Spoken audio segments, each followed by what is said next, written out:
Olá, seja bem-vindo a mais um encontro especial do Lição em Dose Dupla. Que bom que você está conosco, participando desse ambiente que se tornou a nossa casa de estudo da Bíblia, por intermédio da lição da Escola Sabatina. Meu abraço especial para você que já há muito tempo tem acompanhado o nosso programa. Seja bem-vindo mais uma vez. Você que, quem sabe, pela primeira vez está conosco, receba o nosso abraço, a nossa gratidão por dedicar os próximos minutos para aprender mais sobre a Palavra de Deus e, quem sabe, relembrar alguns temas que você se deparou ao longo da semana estudando a Bíblia. Você é muito bem-vindo, você é muito bem-vinda, e especialmente você que é professor da Escola Sabatina, você que é um diretor da Escola Sabatina, sempre lembrando que nosso papel aqui central é fornecer não apenas o estudo, mas também mecanismos e também estratégias para que você possa, de maneira direta e eficaz, comunicar a Palavra de Deus na sua unidade, na sua igreja. Nós estamos, diante disso tudo que apresentamos, preparando a cada semana um resumo especial contendo as principais ideias da lição, e você pode ter acesso através do link de descrição que aparece aí no YouTube e também no Facebook. Eu quero dar as boas-vindas a meu amigo, meu parceiro de sempre, Pastor Wanderson. Como é que você está, meu querido? E aí, tudo meu bem? amigo, tudo bem? Que Satisfação bom! estar com você aqui, Que bom com essa encontrá-lo. galera maravilhosa que nos acompanha. Tem gente aí nos escutando pelo Spotify, pelo Deezer, pelo podcast mesmo, aplicativo ali, pelo Facebook. É uma satisfação, viu, Pastor Roger, estar com você aqui. Que legal, eu tenho certeza que muitos aí que estão participando podem já ir colocando o seu comentário. Escreva aí como você se encontra, de onde você está assistindo.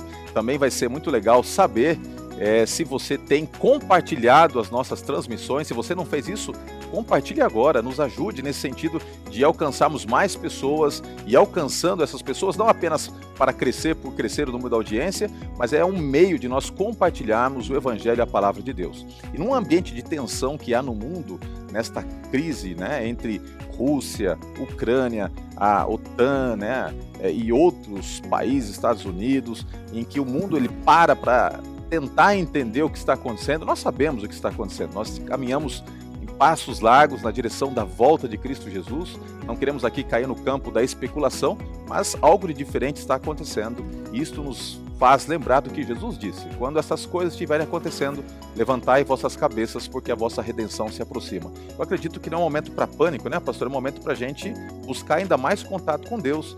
Não caímos nesta tentação de irmos para a especulação, mas, por outro lado, é uma boa oportunidade para nós reforçarmos nossas bases espirituais e buscarmos a Deus de uma forma diferenciada, pastor? Eu acredito que é uma boa oportunidade para nós revermos os nossos valores, Pastor Roger? Eles estão aqui nesta terra, nas coisas efêmeras, que uma pandemia pode levar, que uma guerra pode tirar, ou eles estão focalizados e centrados nas coisas eternas. Então, como esse mundo é incerto, como esse mundo é inseguro, nós temos que tentar nos firmar cada vez mais na rocha eterna que é Jesus. Eu, quando vejo essas crises acontecendo, sejam elas no mundo natural, sejam as pandemias, sejam as guerras, no mundo sociopolítico, eu fico pensando apenas que os meus valores têm que estar na eternidade, porque o que vale a pena mesmo é escolher Jesus Cristo.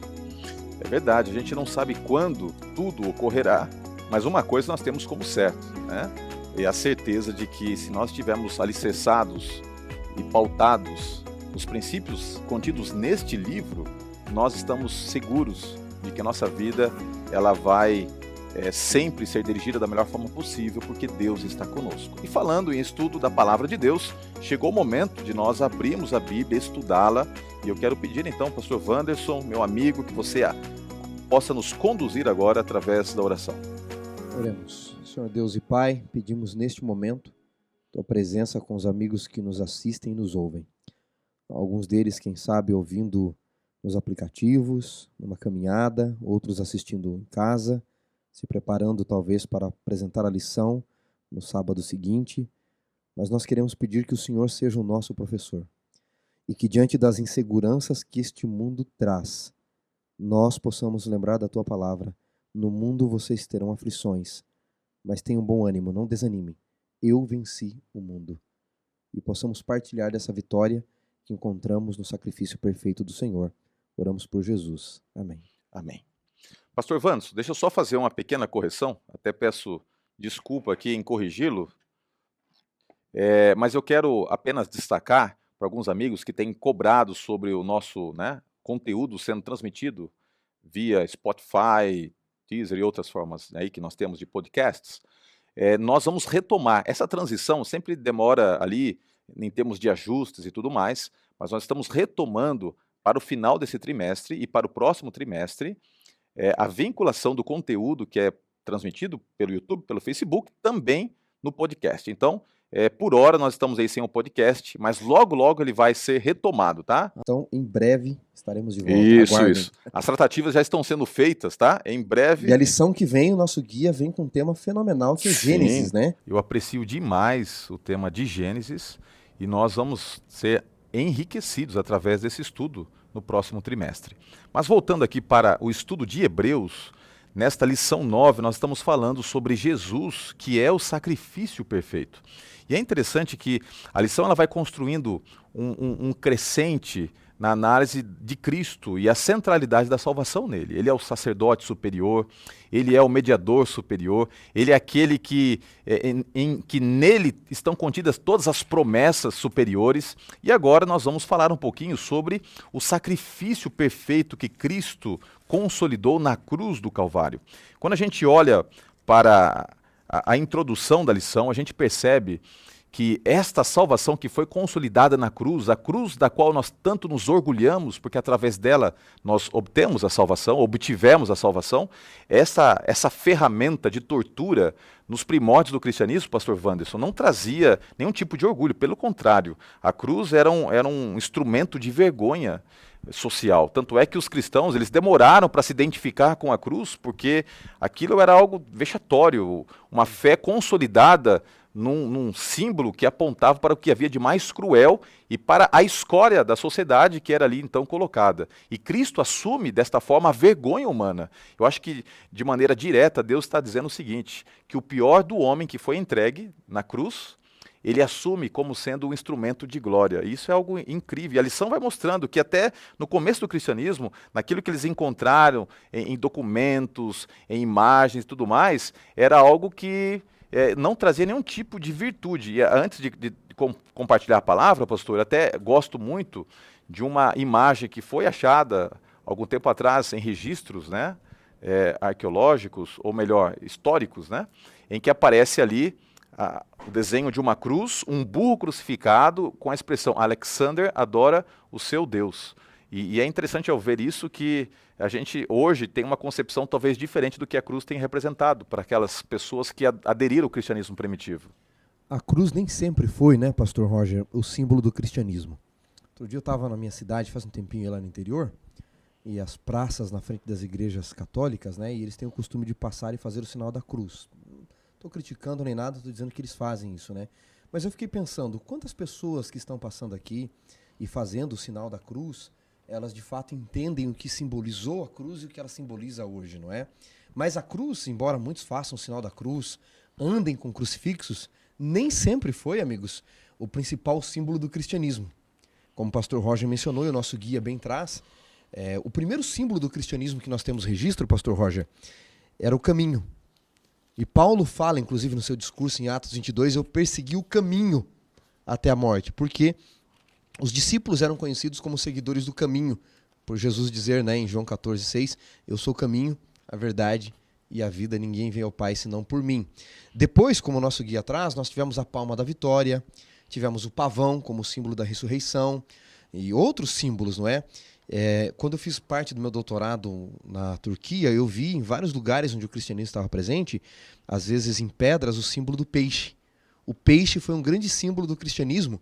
E só por curiosidade, pastor Roger, para os nossos amigos, vocês devem ver no trânsito muitos carros com o símbolo do peixe. Um peixe atrás ali colado, né, um adesivo. Por quê? A palavra peixe em grego é ictus, que é um acróstico para a frase Jesus Christos huios tu theos, né? Jesus Christos huios tu theos, que é Jesus Cristo, Filho de Deus, e aí termina soteros, né? Jesus Cristo, Filho de Deus, Salvador. Então o peixe também foi um símbolo. Mas com o passar do tempo, a cruz passou a ser o símbolo maior da salvação e do cristianismo. Acredito eu que especialmente pós-Constantino. Exatamente. Agora, mesmo sem ainda querer de maneira direta vender esta ideia de colocar um novo slogan no cristianismo, eu creio que o apóstolo Paulo trabalhou muito esta ideia da importância que a cruz tinha para a vida dele. no livro de Gálatas, capítulo 6, verso 14, ele nos deixa bem claro isso. E eu gosto bastante dessa ideia que Paulo traz de que a palavra da cruz, a mensagem da cruz era algo central na vida que ele tinha espiritual. E eu acredito que a cruz, ela nos faz rever a justiça humana, o nosso valor próprio e nos transporta para a grandeza de Deus, o amor desse Deus maravilhoso. Acho que você fez um resumo fantástico na tua fala inicial, quando você disse assim, a cruz era o pior instrumento humano, era o pior do homem. E de fato, na cruz se encontraram o pior do homem e o melhor de Deus. E isso é incrível, não é? Qual que era o pior do homem? Era a cruz, era o instrumento de crueldade, não é? Era a pior morte que tinha. Levava-se semanas para morrer, a maioria deles. Mas ali você tinha o melhor de Deus também. E Paulo trabalha esse significado da cruz. Porque você tem no símbolo o signo, o significado e o significante para os literários que nos assistem aí e nos ouvem. Não é que Sucir trabalhou muito bem. Então você tem na cruz essa imagem do melhor. E Paulo começa a enxergar isso. Ele diz, crucificado estou com Cristo, não vou me orgulhar senão na cruz de Cristo, que era o maior horror para a época. E hoje se torna o maior símbolo de salvação.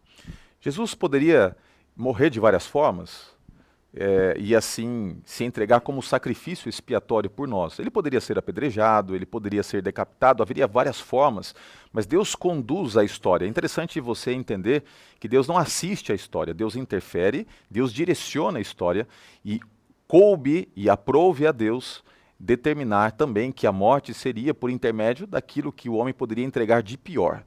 E quando a gente vai para o livro de Hebreus, a gente vai entender o porquê que os sacrifícios eram necessários, o porquê que a história da redenção teria sua centralidade na cruz do Calvário. No livro de Hebreus, capítulo 9, verso 15, se você puder ler para nós, pastor, Hebreus, capítulo 9, verso 15, nós temos aqui algo interessante a ser destacado.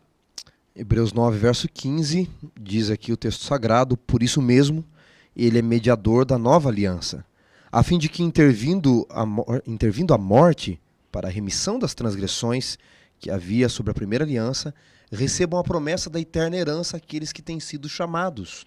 E aqui nós temos uma expressão forte, né? Remindo das transgressões aqueles que foram, né, cometidas na primeira aliança. A morte de Cristo, ela aponta para o sacrifício que Deus nos faz. Agora, este sacrifício que Deus nos faz, o sacrifício que Deus faz por nós é um sacrifício que ele ecoa eco em toda a historicidade que a Bíblia apresenta. A ideia de Deus pagando um preço tão alto, ela está atrelada às bases da aliança. Nós já estudamos sobre a aliança que Deus estabeleceu com a humanidade, que tem na cruz um ponto também central, mas eu me lembro muito daquela cena quando Deus ele chega para Abraão e diz assim, Abraão, eu vou estabelecer uma aliança contigo. E Deus pede que animais sejam cortados naquilo que foi apresentado para Abraão, né? E aqueles animais, naquele ambiente de sonolência, em visão, e que Abraão está vendo, animais são cortados, são separados, né, colocados ali, e Deus ele passa por entre aqueles animais. Essa ideia de Deus passar por entre os animais, mais ou menos ela nos remete ao fato de que Deus está dizendo o seguinte, eu estou estabelecendo uma aliança de salvação. E como era comum no Oriente Antigo, quando alguém estabelecia uma aliança, uma berite, essa pessoa dava a sua palavra, e quebrar a aliança implicava muitas vezes em assumir a responsabilidade de morrer por isso. E quando Deus passa e não permite que Abraão passe, é que ele está dizendo o seguinte, olha, eu preciso que você tenha acesso às promessas, mas eu tenho a competência de prometer e estou disposto a pagar a falha que possa ser redundante da sua parte ou da sua descendência, porque Deus sabia que Abraão não teria condições de assumir a responsabilidade, de arcar com o fato de que poderia, de certa forma, dizer, eu assumo a culpa, no sentido de que se houver uma falha nessa aliança da minha parte, eu vou, ou a minha descendência vai assumir a parte em questão. E é interessante analisar isso, né, pastor, que a aliança ela nos faz ver que Deus andou ali entre os animais com o propósito de comunicar a Abraão que ele não quebraria a sua promessa e de que, infelizmente, a humanidade não teria como assumir essa responsabilidade, que era comum nos acordos de outrora. Quando Deus passa no meio dos animais ali, né, Abraão parte, né, Gênesis 15, os animais, Deus passa com, a expressão ali é uma tocha de fogo, né, fogareiro fumegante. O ato de passar no meio dos animais era um ato jurídico. Então eu comprava uma terra do pastor Roger e não havia ali cartão de crédito, não dava para dividir, né, pastor? Então, eu disse, vou te pagar em 10 vezes. Mas que garantia ele teria que eu iria pagar? Eu partia os animais e na presença de testemunhas eu passava no meio dos animais, pastor Roger, dizendo assim, eu prometo que eu vou te pagar, eu prometo que eu vou te pagar. Esse ato de passar significava que, se eu não te pagasse, você podia me partir no meio, como os animais estavam partidos. Haviam leis, não é? Em Roma havia a lei manumísio, que você podia lançar mão, significa no latim lançar mão. Ou seja, se você me devesse, eu poderia ir na sua casa e cortar parte do seu corpo. Isso existiu até boa parte do tempo na história em Roma. Olha que curioso, quem passa é Deus no texto que você mencionou. Deus está dizendo a Abraão, eu sei que você não vai cumprir o trato. Eu sei que você vai desonrar o trato. E você terá de ser partido. Mas eu passarei no meio dos animais. Deus está dizendo, se um de nós descumprir o trato, e Deus sabe que será Abraão, e Abraão descumpre o trato várias vezes, eu serei partido. Mas ninguém pode partir Deus. Então o que Deus está dizendo é o seguinte, amigos. Abraão, se você ou um dos seus filhos pecarem, descumprirem a aliança, eu deixarei de existir para que você possa viver. Isso é incrível, porque isso vai se cumprir em Cristo. Se ele morreu morte eterna, ele deixou de existir. É que ele também tinha vida eterna, mas já estava exemplificado, por isso precisamos dos símbolos. E é interessante quando você usa essa expressão, por isso precisamos dos símbolos, que para Deus ilustrar isso tudo, nada melhor do que um ritual, né, de ofertas, de sacrifícios, porque no próprio livro de Hebreus 9, verso 22, nós vemos aqui o seguinte, com efeito, quase todas as coisas, segundo a lei, se purificam com sangue. E sem derramamento de sangue não há remissão de pecados. Deus ele não está apenas mostrando que o pecado ele é grave. Deus está mostrando, através de todo um sistema de rituais que estavam centrados em sacrifícios, que pecado tem preço. Eu gosto muito de uma música que o Arautos do Rei gravou algum tempo atrás. E esta música, ela tem uma frase que diz o seguinte, pecado não se explica, pecado se paga. E eu até poderia usar uma frase que alguns podem questionar na semântica da mesma, mas eu diria o seguinte, que pecado ele não se perdoa, pecado se paga. O pecado ele tem preço. E Deus está mostrando através de todos aqueles animais que eram sacrificados que o preço era derramamento de sangue, não de animais, mas o próprio Deus tendo o seu sangue derramado ao assumir a natureza humana. Portanto, cada vez que eu olho a cena da cruz, eu fico espantado com um amor indescritível. O amor de Deus, ele não poderia ser estruturado numa tese doutoral. O amor de Deus, ele tinha que ser evidenciado através de um gesto que trouxe espanto para todo o universo. Até que ponto Deus está disposto a amar? Até o ponto de morrer e derramar o seu sangue. Mesmo ele não tendo sangue, assumindo a natureza humana, para que ao assumir essa natureza pudesse ele morrer a morte que nós merecíamos. Portanto, a ideia dos sacrifícios, ela nos mostra que não haveria possibilidade de salvação sem derramamento de sangue, por isso que havia necessidade de tanta matança de animais e assim por diante, seja dentro do sistema patriarcal de holocaustos ou até mesmo um sistema mais elaborado da lei mosaica ali no ritual do santuário. Pastor Roger, quando nós falamos de sacrifícios, não é, de tudo que o Antigo Testamento trouxe, não é um sistema pedagógico, gente. O que é pedagógico? Vem de paidagogos, né, no grego. O que é esse sistema do paidia? É aquele que guia a criança. E para que você ensine, você precisa exemplificar. Como o povo tinha acabado de sair do Egito, você precisa instituir o ritual mosaico. Mas mesmo antes, com Abraão, com Adão e Eva, Deus havia ensinado o que iria acontecer lá na frente para que eles tivessem salvação prefigurado. Para os judeus é necessário todo um ritual para entender melhor, porque eles estavam saindo do Egito naquele momento. Eles estavam sendo tratados como escravos por 434 anos. Então Deus precisava ilustrar de uma melhor forma. Mas como nós vamos tratar um pouquinho dos sacrifícios do Antigo Testamento para chegar no sacrifício de Jesus, se você me permitir, pastor Roger, queria apenas colocar para os nossos amigos a etimologia da palavra sacrifício. Tá? Ela vem de korban ou de karov em hebraico, que significa literalmente aproximar-se. Inclusive, ela é a mesma raiz para a palavra família ou parente em hebraico. Então, o sacrifício, ele na verdade tem na sua raiz mais antiga aproximar-se de Deus, aparentar-se com Deus. Quando Deus instituiu o sacrifício, não era para afastar, era especialmente para aproximar. No mundo pagão, o sacrifício era feito para apaziguar os deuses. Não confundam a Bíblia com o mundo pagão. O sacrifício bíblico não é para apaziguar a ira de Deus. Jesus disse, Deus já é bom. Se vocês que são maus sabem ser bons para os seus filhos, imagina Deus. Então, para que servia o sacrifício? Era para impressionar e apaziguar o coração humano, não Deus em si. Era para entender o que Deus faria para que tivesse um efeito sobre a mente humana. Muito legal isso. Eu espero que você esteja gostando, né, daquilo que a gente está apresentando aqui com muito amor e carinho. E já quero também dizer que você pode ter acesso a este conteúdo fazendo o seguinte, a essência de tudo aquilo que nós estamos abordando, você pode ter através de uma síntese que nós apresentamos no link de descrição, tanto no YouTube quanto no Facebook. Você pode clicar lá e você vai ter então a essência, tá, em uma página ali, daquilo que nós estamos aqui extraindo de estudo da Bíblia por intermédio da lição da Escola Sabatina. Agora, falando sobre esses sacrifícios que são aí, de maneira muito recorrente, descritos no Antigo Testamento, a gente tem que entender que este sacrifício que Jesus nos proporcionou é um sacrifício que envolve muito mais do que simplesmente o perdão e remissão.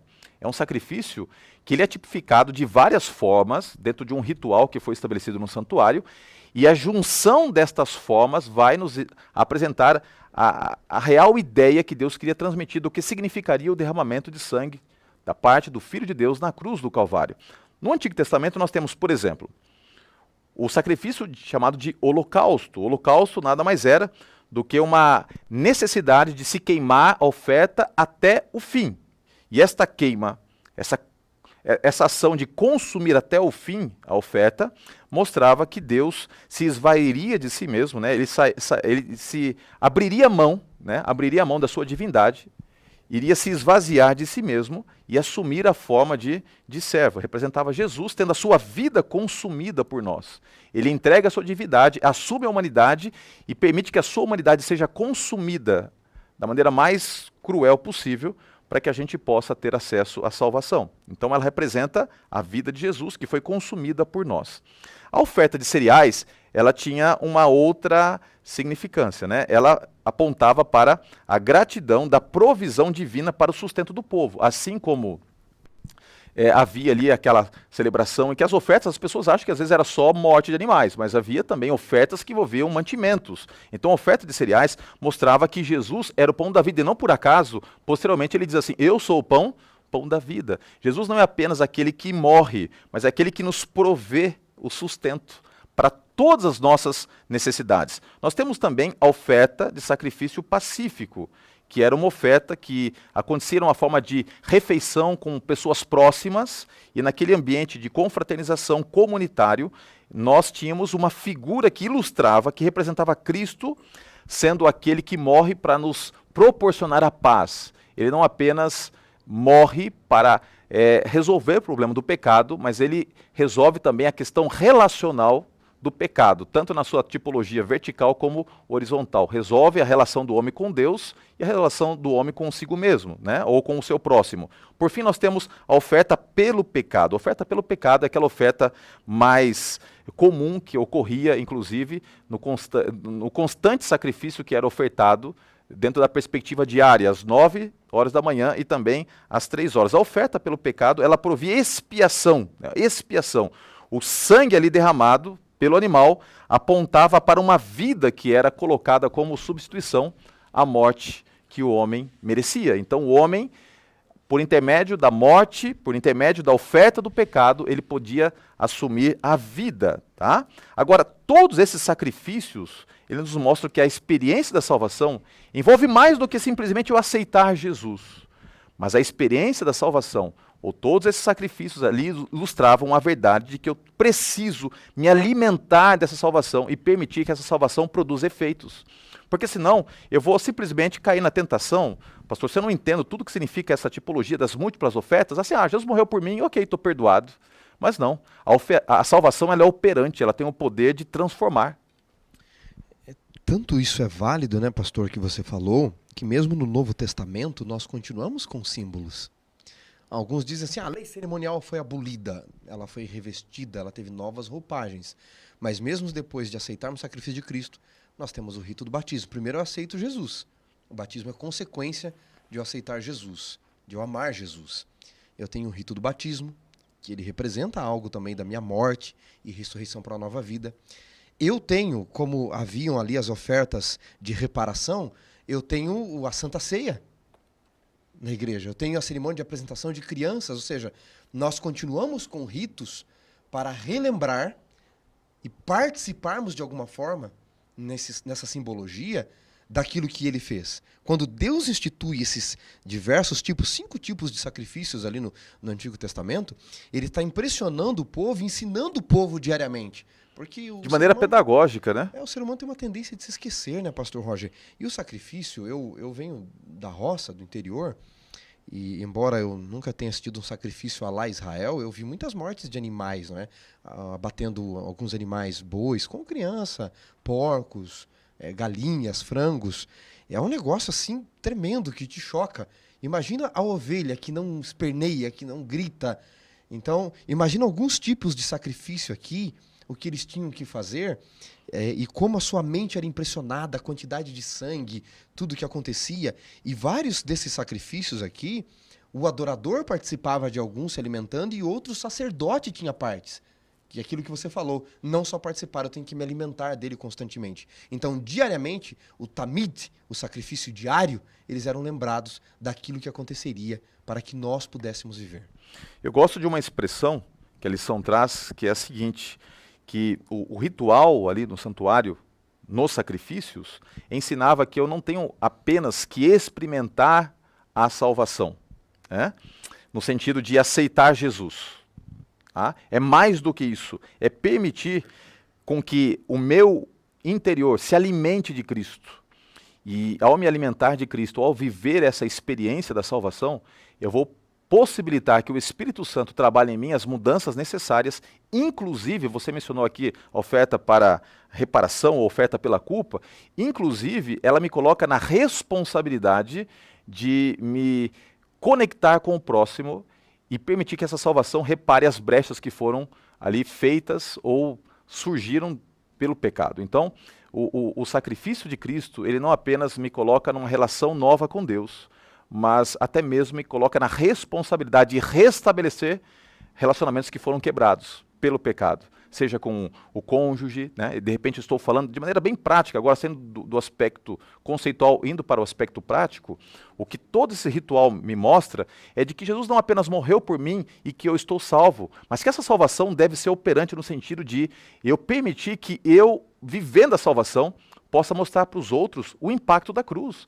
Então, se você está brigado com a sua sogra, o seu sogro, permita que essa salvação ela seja operante e que o relacionamento seja reconectado. Se você, de repente, não está vivendo um bom momento com o seu cônjuge, a salvação ela tem que ser operante, ela tem que trazer reconexões, né, ou novas conexões, perdão, né? Eu não posso apenas pedir o perdão, eu tenho que viver o perdão, por isso que Cristo trabalha no Evangelho, essa ideia de que eu não posso pedir o perdão de Deus se eu não estou disposto a comunicá-lo. Então é muito importante entender que a salvação, ela não apenas resolve a minha conexão com Deus, mas ela me coloca na responsabilidade de permitir que Deus traga com que, faça com que novas conexões com o próximo sejam feitas, né? E a gente teria muito para explorar, mas o tempo não permite, né, pastor? Nós vamos avançar um pouquinho aqui e vamos falar um pouquinho sobre o sacrifício perfeito de Jesus. Jesus, diferente dos outros sacrifícios que precisavam ser renovados, ele é o sacrifício perfeito. Por que Jesus é o sacrifício perfeito? Aqui no livro de Hebreus, capítulo 7, verso 27, nós lemos o seguinte, que não tem necessidade, como sumos sacerdotes, de oferecer todos os dias sacrifícios. Primeiro, por seus próprios pecados, depois pelos pecados do povo. Porque fez isto uma vez por todas, quando a si mesmo se ofereceu. Ou seja, ele é um sacerdote diferente. Ele não precisa ficar ministrando como os sacerdotes aqui na terra, levitas, ministravam, e ele é um sacrifício diferente. Por que ele é diferente? Pastor, ele é diferente em vários sentidos, não é? Primeiro porque você mencionou, ele é completo. Ele é ao mesmo tempo o templo, o sacerdote, o sacrifício. Ele em Cristo se encontram todas as tipologias do Antigo Testamento. Segundo, nós já mencionamos em algumas lições, nele não havia pecado. Vou mencionar alguns textos aqui. João 8,46. Ele mesmo vai dizer, não é? Aí vem o príncipe deste mundo, ele nada tem contra mim. Em 2 Coríntios 5,21, Paulo diz que ele era o santo de Deus, não é? Hebreus 7,26. Você pode ler, já que está aí para nós, Sim. pastor? Você leu 27, né? Leia o 26 para nós, por favor. Com efeito, nos convinha um sumo sacerdote como este, santo, inculpável, sem mácula, separado dos pecadores e feito mais alto do que os céus. Então, antes do verso 27, Paulo já trabalha isso, não é? Um dos aspectos dele ser um sacrifício perfeito é exatamente isso. Ele não tem mácula nenhum. Lembrando que, embora os cordeirinhos do Antigo Testamento tivessem que ser sem defeitos, o próprio sacerdote tinha sua culpa e tinha que sacrificar por ele, não é? Jesus, ele é perfeito não só no sentido, portanto, dele ser completo, como de não ter mancha nenhuma nele como sacerdote ou como sacrifício. E você tem um outro detalhe dele ser elevado. No Antigo Testamento, o acordo era feito entre Deus e o homem.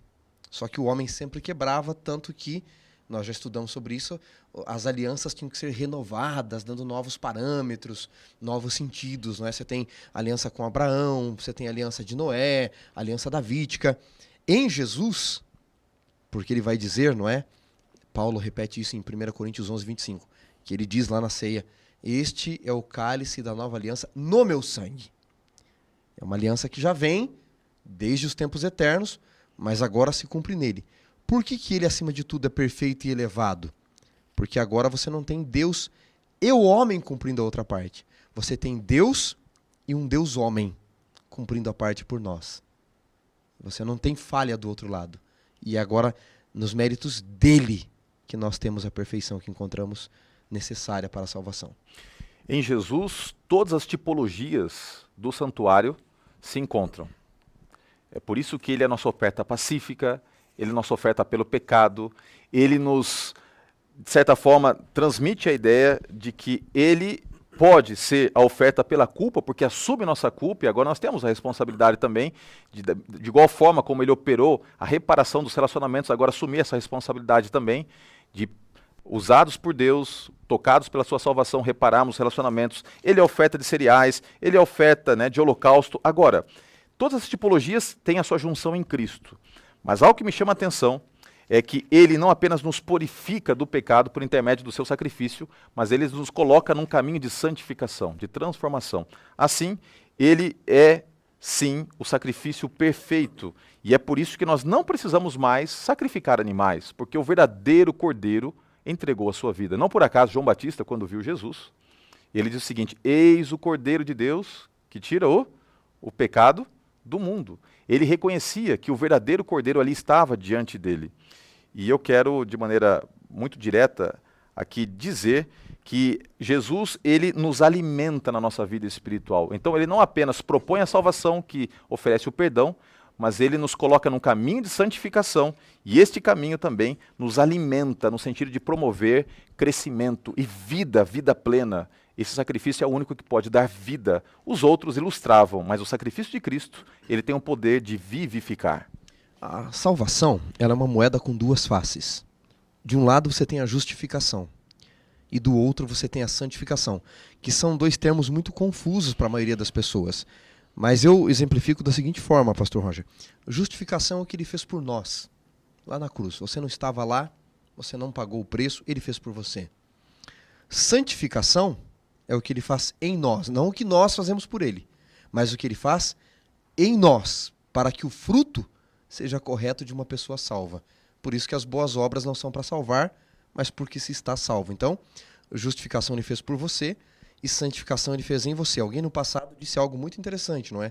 É meio injusto que por Adão eu tenha levado a natureza pecaminosa, não a culpa em si, mas a natureza pecaminosa. E aí um autor no passado disse assim: realmente, você não estava no Éden e herdou a natureza pecaminosa e, consequentemente, a culpa pelo seu pecado. Mas você também não estava na cruz e herdou a salvação. Então a coisa foi equiparada. Lá ele fez por você e agora ele quer fazer algo em você. E isso é santificação. Que legal que você está conosco até agora. Nós estamos já chegando na parte aí final do nosso estudo e nós vamos estudar agora, analisar aqui de maneira um pouquinho mais intensa, dois tópicos muito importantes da lição. E vamos dedicar um tempo especial para depois desses tópicos, enfim, encerrarmos o nosso estudo. E se você não compartilhou a transmissão, compartilhe agora, tá?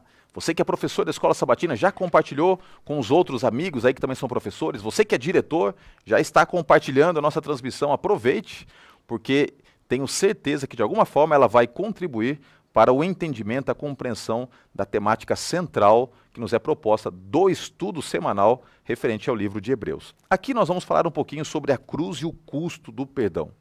Perdão, ele tem um preço. Eu acabei rapidamente aqui mencionando que o pecado ele não se explica, o pecado se paga, e a ideia que a lição nos traz é de que havia um preço a ser pago. O santuário representava não apenas o caráter divino, mas ele também mostrava ali como Deus ele lida com a problemática do pecado. Eu acho que é muito importante a gente entender que a cruz ela tem que ser colocada em paralelo com o ritual do santuário, especialmente o que ocorria no lugar santo e santíssimo. Porque se eu não analiso a cruz nessa perspectiva, dá a ideia simplesmente que Jesus foi um mártir, né? Mas ele não era apenas um mártir, ele estava resolvendo a problemática do pecado. E agora, ao estudarmos sobre isso, eu gosto muito do texto que a lição colocou aqui, Hebreus 9, do verso 22 até o verso 28. Talvez nós não possamos ler tudo, mas eu quero ler alguns insights aqui. Com efeito, quase todas as coisas, capítulo 9, verso 22, segundo a lei, se purificam com sangue, e sem derramamento de sangue não há remissão de pecados. O verso 23, era necessário, portanto, que as figuras das coisas que se acham nos céus se purificassem com tais sacrifícios, mas as próprias coisas celestiais com sacrifícios a eles superiores, porque Cristo não entrou no santuário feito por mãos, figura do verdadeiro, porém no mesmo céu para comparecer agora por nós diante do Pai. E o verso 28, assim também Cristo, tendo se oferecido uma só vez, para sempre, para tirar os pecados de muitos, aparecerá uma segunda vez sem pecado aos que aguardam a salvação. A ideia é essa, a ideia é de que havia necessidade de uma purificação. E a gente, para entender esse contexto de purificação, tem que voltar no tempo e analisar como é que ocorria a purificação no santuário terrestre. Havia uma obra contínua de intercessão que ocorria no pátio, ali, quando havia o sacrifício de animais, mas ali não era o ponto final. O sacerdote, ele pegava o sangue, ele espargia nos quatro cantos, né, nas pontas ali do altar, e depois de pegar esse sangue, ele entrava no lugar santo. E agora o sacerdote espargia o sangue nas cortinas que separavam o lugar santo do lugar santíssimo. Esta ideia de ministração com sangue nos mostra que não apenas havia a morte, mas havia agora todo um processo de pegar os merecimentos dessa morte e ministrar em termos de sacerdócio. Pastor, o que a gente pode entender, pastor Vantos, dessa ideia de que Cristo ele carrega, de que ele precisa agora ministrar por intermédio do seu sangue?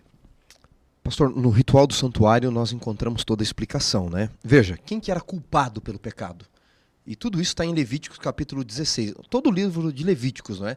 Mas o capítulo 16 traz o rito ali do dia da expiação. O culpado era quem cometeu o pecado, o indivíduo ali. E ele merecia a morte. Romanos 6, 23, né? O salário do pecado é a morte. Para que ele não fosse exterminado, eliminado, ele tinha que participar do sacrifício, que apontava o cordeiro que viria. O que ele fazia? Levava o cordeiro no templo, participava dos rituais diários do templo, como o pastor mencionou, onde o animal era morto, o sangue era aspergido. Geralmente, no dia a dia, ele era aspergido também na cortina. Você tinha o pátio no templo, o lugar santo lá dentro, e você tinha depois o Kadoshim, né? O santo dos santos. Diariamente, o sacerdote ficava até o lugar santo, onde você tinha a mesa com os pães da proposição, o altar do incenso, e nessa cortina era aspergido o sangue. Então veja, pastor Roger, de maneira mais prática, o indivíduo era culpado, ele confessava sobre o cordeiro, a culpa transferia-se para o cordeiro. Quando o sacerdote matava, a culpa transferia para o sacerdote, ele sujava de sangue. Mas ele pegava esse sangue e transferia para o santuário. Ou seja, o santuário estava levando a culpa. E o santuário era Deus, era a morada de Deus. Então você tinha o ritual do dia da expiação, onde todo o povo se reunia, e depois de fazer o sacrifício por ele e por todo o povo, entrar no lugar santíssimo, ele saía e escolhia um bode, né? O primeiro bode representava Cristo, era morto por sacrifício do povo. O segundo bode, o bode Azazel, ele não era morto, porque ele representava o diabo. O diabo não vai morrer pelo sacrifício de todos nós, ele não é o nosso salvador. Então, Esse bode era direcionado até o deserto e ali, obviamente, ele desaparecia da vista do povo, acabava aquela tipologia ali. Ou seja, em última instância, o pecado recairá sobre aquele que é o acusador de todos. Todo o ritual da salvação estava ali. Jesus veio e morreu por nós.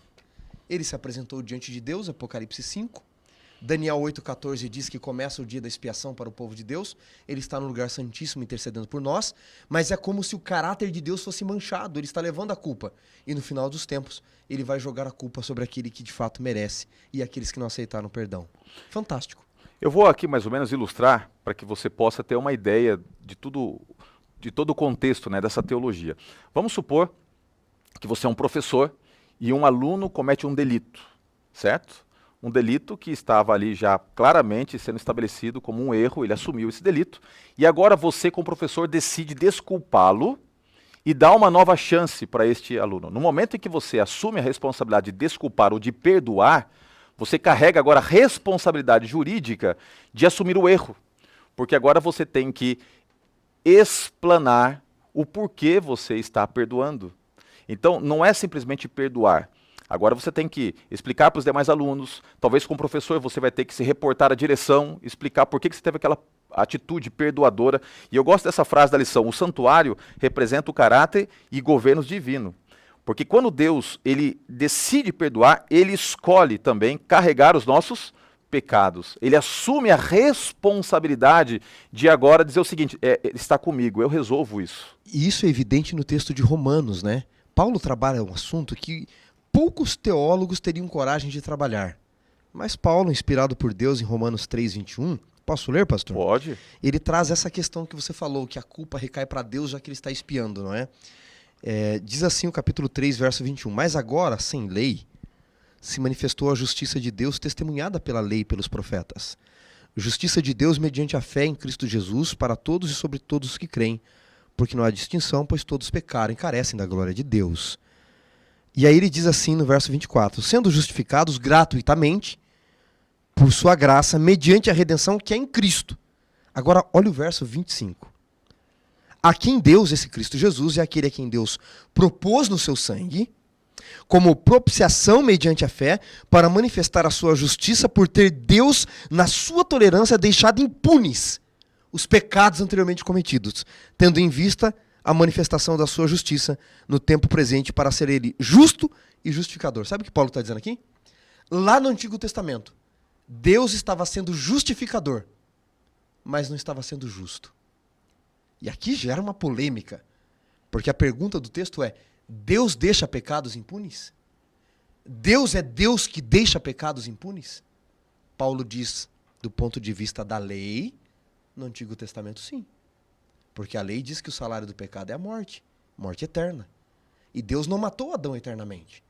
Não matou Sete eternamente. Enos, Cainã, Malalael, Jared, Enoque, Lameque, Matusalém, Lameque, Noé. Não fez isso. E aí o universo começou a olhar, peraí, Deus. E o diabo acusando, tá vendo? É a morte, ele não mata, lógico. Se Deus matasse, ele acusaria do mesmo jeito, não é? De ser tirano. Então Paulo diz assim, no Antigo Testamento, veja o que o ritual do santuário está apontando. Deus estava sendo justificador, mas não estava sendo justo.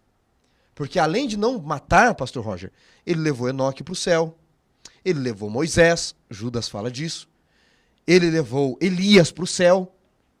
Então, o diabo estava acusando, tanto que Ellen White comenta, não é, no livro Patriarcas e Profetas, que o diabo se colocou entre Jesus e Moisés e disse, você não pode ressuscitá-lo, ele é meu escravo. Aí Paulo diz assim, do ponto de vista divino estava tudo certo, porque o Cordeiro de Deus já era morto desde a fundação dos séculos. Mas quando Jesus morre na cruz, cumprem-se duas coisas. O que é que Jesus veio fazer? Lucas diz, né, no capítulo 21, verso 10, que o Filho do Homem veio buscar e salvar o que estava perdido. Ele veio salvar o homem. Mas ele veio fazer uma segunda coisa. Ele veio salvar Deus. Como assim, pastor, salvar Deus?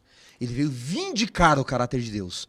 Justificar o caráter de Deus, como diz o pastor Roger, pelas atitudes de Deus de atrair para si.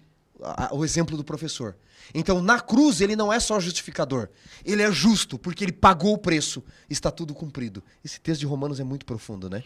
E agora, o nosso tempo praticamente já acabou, mas eu queria destacar que é justamente por isso que havia necessidade, não para que Deus decida algo, porque Deus é soberano, Ele sabe o fim de todas as coisas, e Ele tem a competência para determinar quem está salvo ou quem está perdido. Mas era por isso que Deus precisaria estabelecer um momento para julgar. O julgamento não é para Deus, o julgamento é para o universo. O que está em xeque é o caráter de Deus, quando Ele assume a responsabilidade de perdoar. Então, no julgamento que era tipificado no ritual do santuário, no dia da expiação, o 10º dia do 7º mês, do mês de Tisri, do calendário judaico, quando havia ali então uma convocação santa e solene, nesse dia, unicamente nesse dia, havia uma entrada dupla, melhor dizendo, do sumo sacerdote. Primeiro, para que houvesse em todos os ambientes a possibilidade dele estar, qualificado para ministrar, então ele primeiro tinha que passar por um processo de purificação, e agora, purificado plenamente, não apenas o sacerdote, mas todo o sacerdócio, ele assume a responsabilidade de entrar no Santo dos Santos, onde há agora o julgamento e, obviamente, a sentença de fugiu a palavra aqui. Absolvição completa, esta é a palavra, absolvição completa do povo. E quando ele faz isso, ele está dizendo o seguinte, que o julgamento, ele traz o perdão pleno, consumado pelos séculos dos séculos. É por isso que no juízo investigativo estava tipificado o que ocorreria no céu. E a gente sabe, são as profecias, que a partir de 22 de outubro de 1844, Jesus está agora também julgando. Assentou-se o tribunal e abriram seus livros, diz Daniel capítulo 7. E Jesus ele está julgando. Só que esse julgamento é nada mais nada menos do que um meio de Deus vindicar o seu caráter, explicando por que ele assumiu todas as decisões tomadas no processo da salvação e por que ele é santo, justo, verdadeiro e um Deus amoroso, mas também ele explica o porquê que alguns estarão recebendo a sentença de salvação em detrimento de outros que não receberão. Então, o juízo é uma oportunidade de Deus passar a vida de todos aqueles que serão salvos e dizer o porquê que estes estão sendo salvos. Entenda que o juízo investigativo não tem como foco os ímpios. O desdobramento dele será o julgamento, dos poderes utilizados aqui na terra por Satanás e também a destruição dos ímpios, mas o foco principal é vindicar. Por isso que eu gosto mais dessa palavra. O juízo não é para investigar, o juízo é para vindicar, para mostrar por que estes são salvos e por que estes estão lavados pelo sangue do Cordeiro. Perfeito, pastor. Eu gostei de um termo que a lição trouxe aqui na lição de sexta. Muita gente acha que nesse juízo, qualquer que seja a fase, especialmente no final, os nossos pecados vão ser expostos no telão. Outro dia uma pessoa me perguntou na igreja, pastor, meus pecados serão expostos no telão do que eu fiz? E a lição traz o guia, não é? Não. Quando o seu nome é passado agora no juízo investigativo, se você morrer, ou o seu nome for questionado no juízo final, só vai aparecer, quem sabe, as mãos furadas pelos pregos na cruz do Calvário. Por que o Roger está aqui? Por que o Wanderson está aqui? Porque o José e a Maria. Mostra a vida dele. Sabe o que vai aparecer? Sangue. Sangue. Coisa linda. Queridos, que bênção é saber que nós somos lavados pelo sangue de Cristo Jesus. Isso nos dá a certeza de estarmos em Cristo, no sentido de nos apropriarmos de uma salvação que nos foi ofertada no passado na cruz, que nos é garantida mediante o sacerdócio de Cristo no presente e que será consolidada plenamente quando nós estivermos diante do Rei dos Reis e Senhor dos Senhores, desfrutando do reino eterno. Você que estuda a lição da Escola Sabatina tem a responsabilidade de entender e proclamar isso. Você que é professor tem a responsabilidade de entender e de comunicar esta mensagem, especialmente neste final de semana, mostrando para as pessoas como é maravilhoso saber que Jesus, ele é o sacrifício supremo, o sacrifício perfeito. Eu quero orar por você, para que os merecimentos do sangue de Cristo sejam sobre sua vida, sobre a sua família, e que nós possamos um dia louvar o Rei dos Reis na sua presença, cantando o cântico de Moisés, os feitos salvíficos de Cristo que serão exaltados por toda a eternidade. Esse sacrifício que mudou a história da humanidade e nos proporciona hoje estarmos conectados com Cristo pelos séculos dos séculos. Vamos orar. Senhor Deus, muito obrigado, Pai, porque no sacrifício de Cristo nós podemos entender que a supremacia nos foi dada, o pecado e a problemática do mesmo foi resolvida, e agora nós podemos tomar posse desta salvação que é operante, que transforma, que vivifica e que nos faz viver uma nova realidade contigo. Que a tua paz esteja sobre cada professor, sobre cada aluno, sobre cada pessoa que assiste essa transmissão. E que através desse estudo nós possamos não apenas entender mais esse processo lindo de salvação, mas tomarmos posse, acima de tudo, a cada dia daquilo que nos foi ofertado na cruz do Calvário. Obrigado por isso, louvamos o teu nome, em Cristo Jesus nós oramos. Amém.